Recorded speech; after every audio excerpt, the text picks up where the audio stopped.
Ankanan na aarsa jechuudha.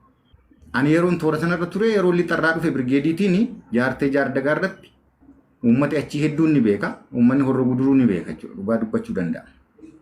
Guyyaa sadii dhaabii lolli achirratti gaggeeffame jechuudha. Hedduu isaa wareegama guddaa kaffale jechuudha. Faannoo faana wal lolle jechuudha. Faannoo yeroo sanatti jaardagaa jaarte guutummaa guutuutti buqqisee achirraa deemeera.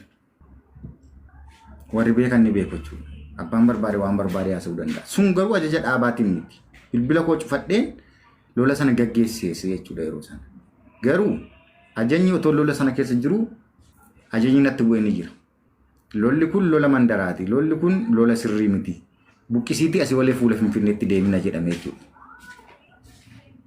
Kana jechuun maal jechuudha? Eenyuufuu gala jechuudha. Eenyuuf. Har'a garuu gaafa faannoon akkasittiin uummata Oromoo toora sanarratti gidirsitu mee dhuguma kaayyoon suni uummata Oromoof yoo ta'e dhuguma kaayyoon sun kaayyoon adda bilisummaa Oromoo hundeeffama isaarraa kaasee wareegama hedduun baroota 50 olitti gaggeeffame asiin gahame suni dhaabni isaas faajjiinsaas jijjiiramee har'a dhaabni adda bilisummaa Oromoo diinanuuf jedhameetu abaaboo ufiin jedhee uf bixxile har'a warri lubbuutiin jiran jechuudha.